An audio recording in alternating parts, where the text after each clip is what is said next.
नमस्कार। आज हम मैट्रिक्स अवयव पढ़ेंगे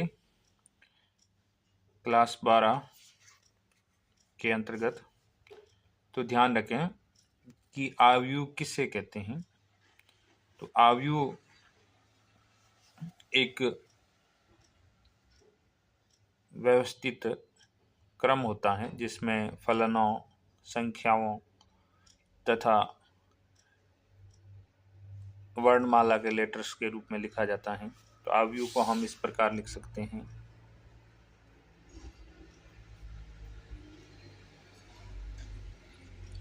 ये ब्रैकेट के रूप में लिख सकते हैं और इसमें अवयव होंगे वो कोई भी अवयव हो सकते हैं। तो यहाँ हमारे पास m इंटू n क्रम की मैट्रिक्स है। m का अर्थ है इसमें रो कितनी है। तो हमारे पास 2 रो है तो m बराबर 2 हो जाएगा। n का मान स्तंभ कॉलम कितने हैं तो हमारे पास 3 कॉलम हैं। तो ये जो मैट्रिक्स है वो 2 इंटू 3 की मैट्रिक्स है। तो इसमें अवयवों की संख्या पूछे तो इसमें अवयवों की संख्या बराबर m इंटू n होगी। m इंटू n का मतलब 2 गुणा 3 यानी 6। इस मैट्रिक्स के अंदर हमारे पास 6 अवयव है। इस तरीके से हम मैट्रिक्स को प्रदर्शित कर सकते हैं। मैट्रिक्स के अंदर फलन हो सकते हैं, संख्याएं हो सकती हैं, वर्णमाला के अक्षर हो सकते हैं। इस प्रकार हमें व्यवस्थित करना होता है। अवयव की कोटि। अवयव की कोटि होती है पंक्तियों की संख्या m गुणा स्तंभों की संख्या n। इन दोनों का जो गुणनफल होता है वो अवयव की कोटि होती है।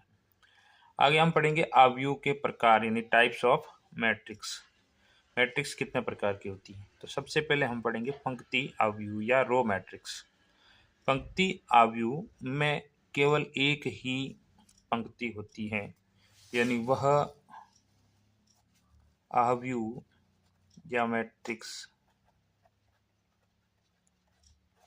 जिसमें केवल एक पंक्ति होती है उसे पंक्ति अवयव या रो मैट्रिक्स कहते हैं। इसका उदाहरण होगा हमारे पास, जैसे ये मैट्रिक्स ए है, इसमें हमारे पास इस प्रकार अवयव है जिसका क्रम होगा 1 इंटू n। यानी इसमें m का मान 1 होगा, n का मान कितना भी हो सकता है। पंक्ति में अवयवों की संख्या कितनी भी हो सकती है लेकिन इसमें पंक्ति एक ही होगी। इसमें 3 अवयव है। इसी प्रकार अपन 4 अवयवों की मैट्रिक्स बना सकते हैं। नेक्स्ट हम पढ़ेंगे स्तंभ अवयव या कॉलम मैट्रिक्स। वह अवयव जिसमें केवल एक पंक्ति हो उसे स्तंभ अवयव कहते हैं। इसको हम इस प्रकार प्रदर्शित करेंगे। तो यहाँ ध्यान दें, इसमें पंक्तियाँ कितनी भी हो सकती हैं, जैसे 1 2 3 पंक्तियाँ हैं, लेकिन इसमें स्तंभ एक ही है। यानी इसमें हमें ध्यान रखना है m इंटू 1 के रूप में लिखेंगे। यानी इसमें m का मान कुछ भी हो सकता है लेकिन स्तंभ एक ही होगा। इस तरीके से हम इसको प्रदर्शित कर सकते हैं। जैसे इसमें हमारे पास 4 पंक्तियां है लेकिन स्तंभ एक ही है। इस तरीके से हमें इसको समझना। नेक्स्ट हम पढ़ेंगे वर्ग आव्यूह या स्क्वायर मैट्रिक्स।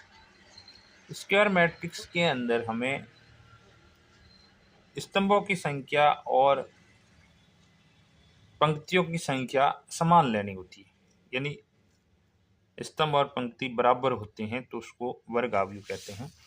यानी इसकी परिभाषा होगी वह आव्यूह जिसमें पंक्तियों एवं स्तंभों की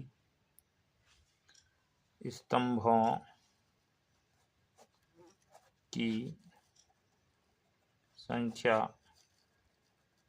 समान होती है उसे वर्ग आव्यूह कहते हैं। ए बराबर जैसे ये है तो इसमें m बराबर n होगा, यानी इसमें m और n का मान बराबर होगा तो उसको हम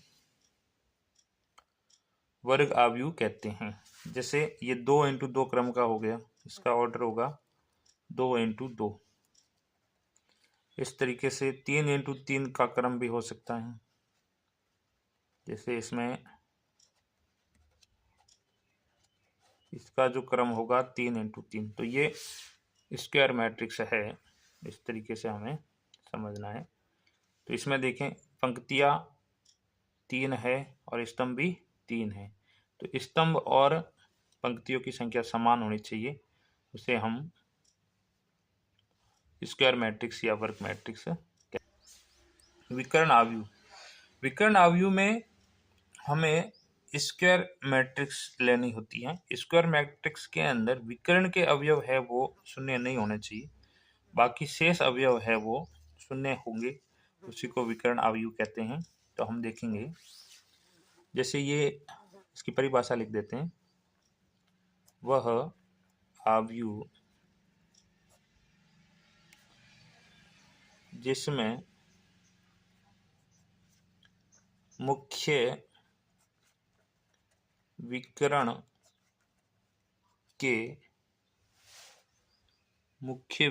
के अलावा शेष सभी अवयव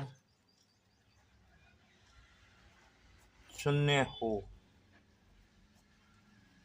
उसे विकर्ण आव्यूह कहते हैं।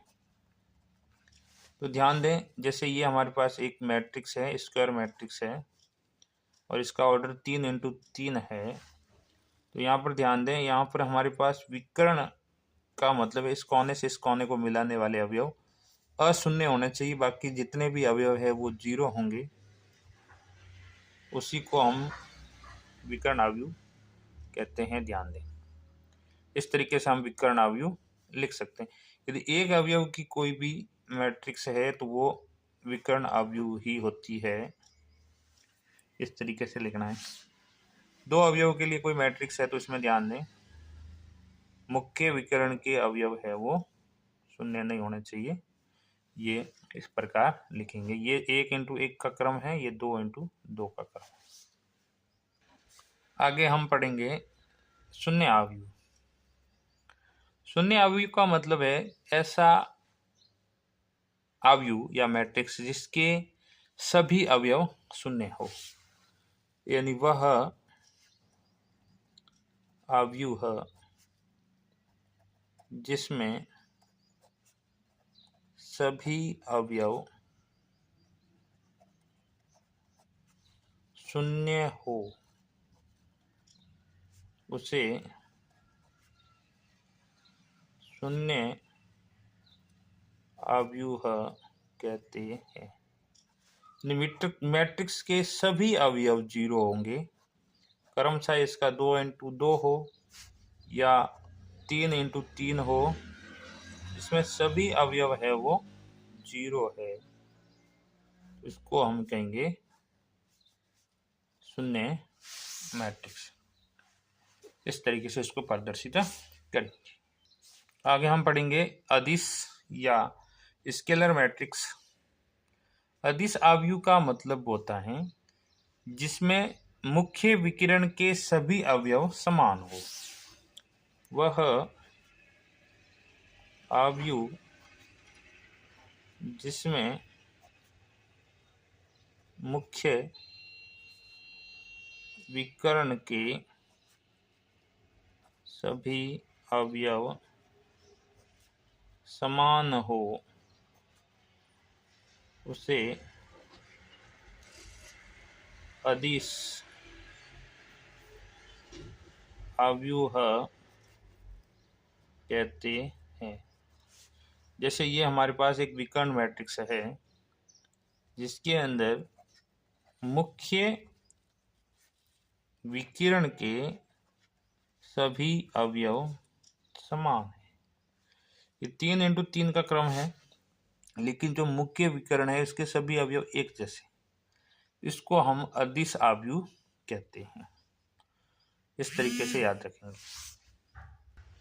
इकाई सदिश वह मैट्रिक्स या वह आव्यूह जिसके मुख्य विकिरण के सभी अवयव इकाई हो, एक हो, उसको इकाई सदिश कहते हैं। तो वह आव्यूह जिसमें मुख्य विकिरण के सभी अवयव